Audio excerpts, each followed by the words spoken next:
All right, so before we talk too much about the energy production of the cells, the eukaryotic cells we know about plant and animal cells, let's talk just a little bit about the differences between the two, because those differences are going to play a role in energy production.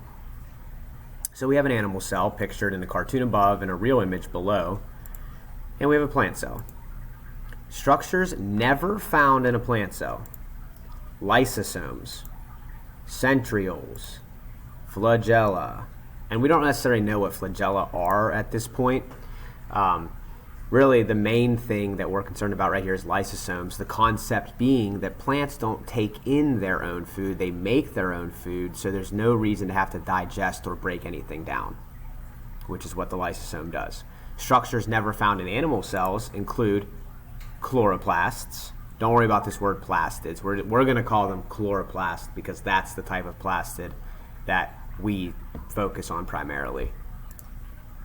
And if my toolbar goes away in the bottom here anytime soon, a central vacuole. Now, animal cells have these small little vacuoles, and they can have water in them, but the plant cell has this mega huge central vacuole filled with water. It's even bigger than the nucleus, and you're never going to find that in an animal cell. And lastly, a cell wall. We know that animal cells don't have a cell wall, they just have a cell membrane, whereas plant cells have both. And the cell wall makes the plant cell that rectangular shape that we've seen under the microscope and gives it a very, very rigid structure.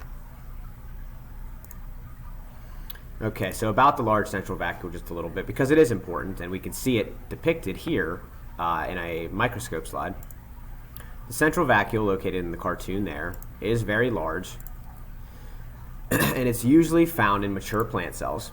And when it's filled with water, and again, we kind of cut this earlier, it adds something called turgor pressure, which gives strength to the plant cell. It's just like it's like filling a water balloon up just right, and it's pretty firm. It can take a lot of like squishing, and it's malleable. So it's that inner pressure of the water. It adds strength to the overall structure. Same concept here with the central vacuole in a plant cell.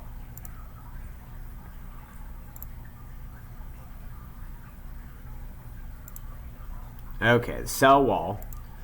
The cell wall is a supporting structure found in the cells of plants and fungi, but we're just going to focus on plants.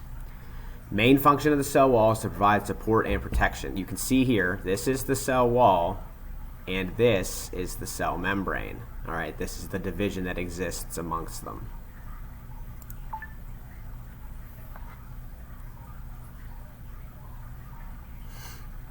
And obviously the cell wall is comprised mostly of cellulose, which is carbohydrate, a sugar. All right, bioenergetics, energy production. How do cells make energy, both plant and animal? So bioenergetics is basically the study of transformation of energy in living things. So how does one cell take glucose and make it into ATP? So each type of eukaryotic cell has a specific organelle for carrying out this energy transformation. For animal cells, us, it's the mitochondria. For plant cells, they also have mitochondria, but they have another structure involved called a chloroplast.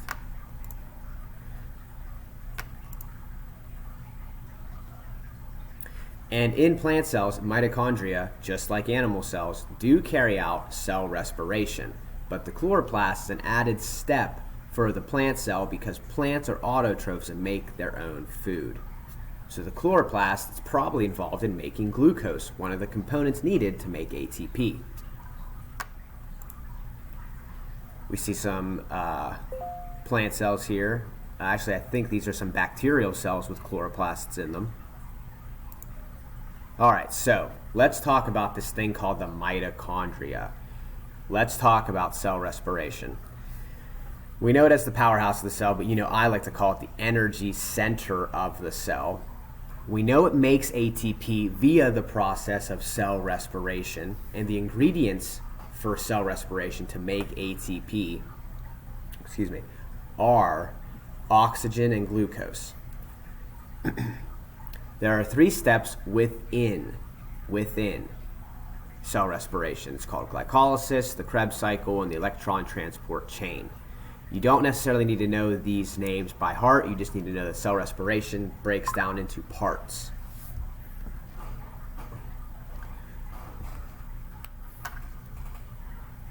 And also, last point on mitochondria here.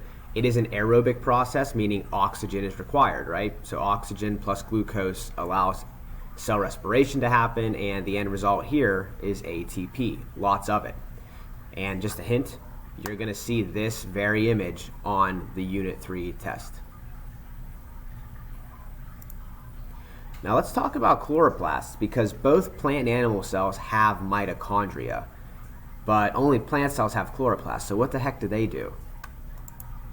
Chloroplasts are only found in plant cells and unicellular organisms that photosynthesize. So chloroplasts are the site of photosynthesis. Chloroplasts are where sunlight is captured, heat energy, light energy is captured by the cell. And they convert it. They're able to take that light energy, that sunlight, heat energy, convert it into chemical energy, and that chemical energy is actually glucose. They make sugar. So chloroplasts are like little sugar factories. And you can see here, similar to the mitochondria, they have an outer and an inner membrane. And inside the chloroplast, we see these green poker chip looking structures, and we call these thylakoids. Now, you don't necessarily need to know what a thylakoid is. You just need to know the inside of a chloroplast. There's a green pigment, all right, a pigment, like what gives off color. And that green pigment is called chlorophyll. So chlorophyll is what makes green plants look green. It makes the cells look green of green plants, and ultimately the organism as a whole look green. But chloroplasts are the site of photosynthesis. Photosynthesis takes light energy, makes it into glucose. Glucose is one of the ingredients for cell respiration. That glucose then in the plant cell travels from the chloroplast to the mitochondria to initiate cell respiration to make ATP, which powers both plant and animal cells. Okay, this is an image of that relationship between chloroplasts and mitochondria in plant cells. You're going to see this image on the Unit 3 exam as well. Chloroplasts take in solar energy. They make a highly concentrated amount of carbohydrates in the form of glucose. That glucose travels to the mitochondria in the plant cell. Then, in the presence of oxygen and glucose, the mitochondria does its thing, cell respiration, to generate tons of ATP. And then the byproducts, the kind of like waste products of this process, is water and carbon dioxide, which is the energy that, is energy needed and the reactants needed to power photosynthesis all over again.